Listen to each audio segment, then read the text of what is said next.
You know, for those of you who hate this movie, I'm sure you can say it's so bad you'd even call it foul.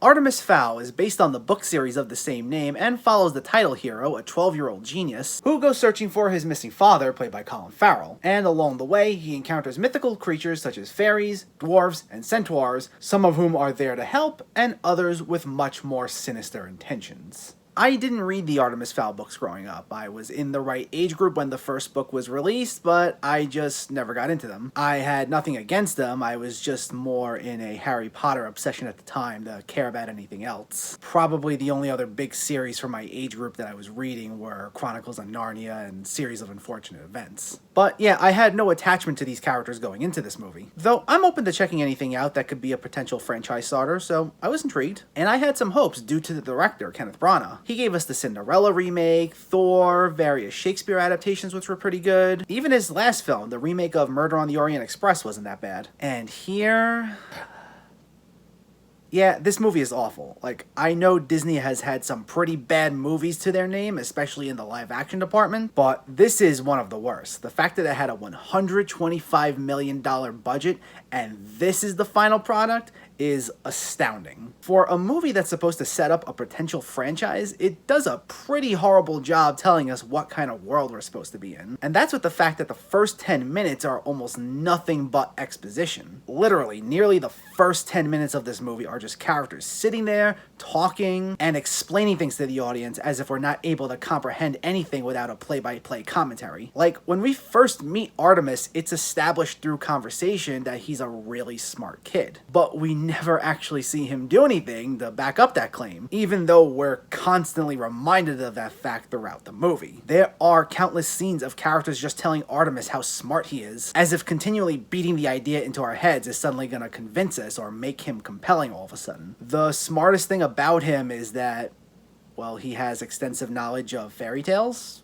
That's about it. It's the most I saw anyway. And after we're introduced to Artemis, we cut to this underground city known as Haven City, which is the secret home of the fairies and some other mythical creatures. And when I say we cut to it, I mean we are just thrown into this world. We have these fairy tale creatures that operate this futuristic technology that looks like something out of Spy Kids or Agent Cody Banks. Remember that movie? But we don't get any sort of explanation as far as this city's existence. How did they get this technology? Why are they down there? How long have they been down there? Who knows? We never find out. It just asks you to accept these things. They mention the age of a few characters in passing, and that's really about it. The most important character in this city is an elf named Holly. She's this officer who wants to be the best elf that she can be, and she has a father whose reputation was ruined years ago, and she's trying to restore that reputation, and that's about the most we ever learn of her. The actress who played her, Lara McDonnell, seemed like she was trying, but this character was just about as bland as she can be. Her backstory's generic, and there's barely an arc, so I had a hard time caring about her at all. The movie needed to spend way more time with these characters to properly establish what it wanted to establish. This movie's runtime is 95 minutes. It's only just over an hour and a half long, and I felt like I got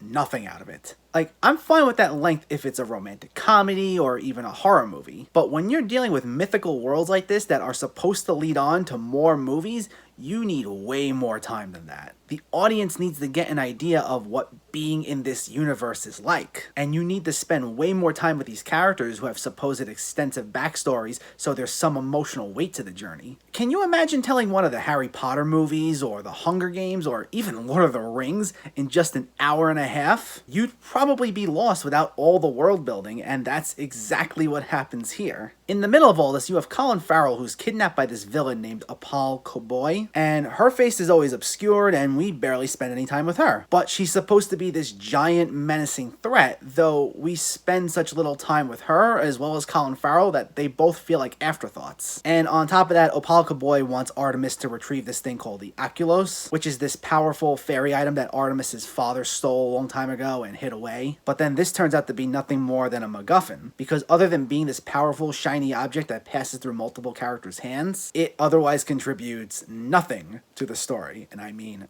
nothing. We never see its power in action or anything, so yeah, there's that. There were some opportunities for some really cool action scenes, or maybe for Artemis to show off his genius level skills that everyone can't shut up about, but this movie insists on explaining every single one of its details to convey its points. And the action scenes we do get, I mean, maybe there are like one or two moments here and there that are kinda sort of okay, but the CGI otherwise does not even look like it's finished. Some costumes are noticeably fake, while characters flying around are also very noticeably fake, and they'll try to obscure some of it with these quick camera moves, but it comes off more as just disorienting than anything. These action scenes are boring, uninspiring, and just not believable at all. I also want to talk about some of the performances. Usually in a lot of bad movies, you'll have a few good performances that end up being the only redeemable factors about it, and some of the cast here attempts to try, but yeah, nearly everyone in this movie is bad.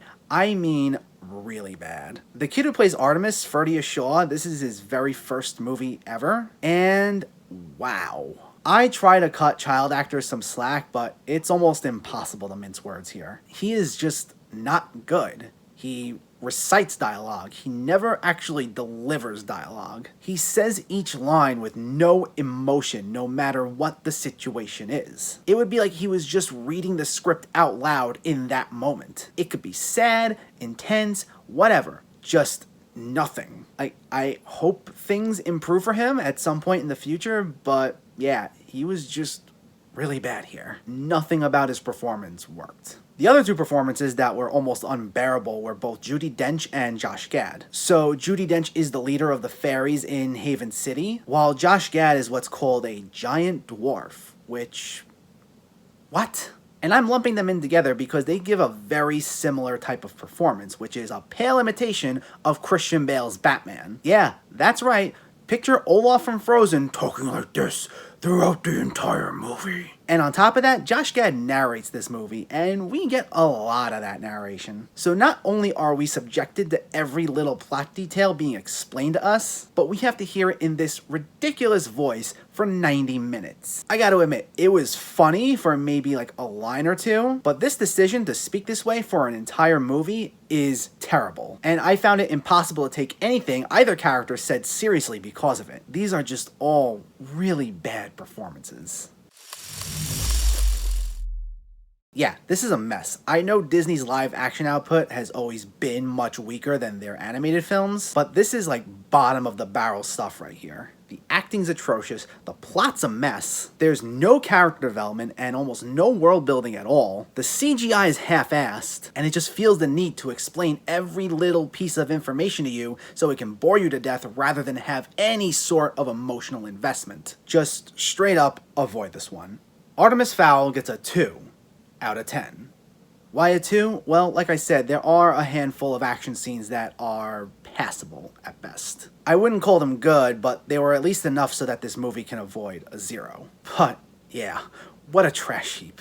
So let me know, did you see Artemis Fowl or are you planning to see it? I really hope not, but what were your thoughts? Do you want to see it turned into a franchise, and what's one of your favorite live action Disney movies? Let me know in the comments below. If you enjoyed this video, please like it and share it, and for more movie reviews and film discussion, please make sure to hit that subscribe button to stay updated. Thanks for watching, everyone. I'll catch you next time.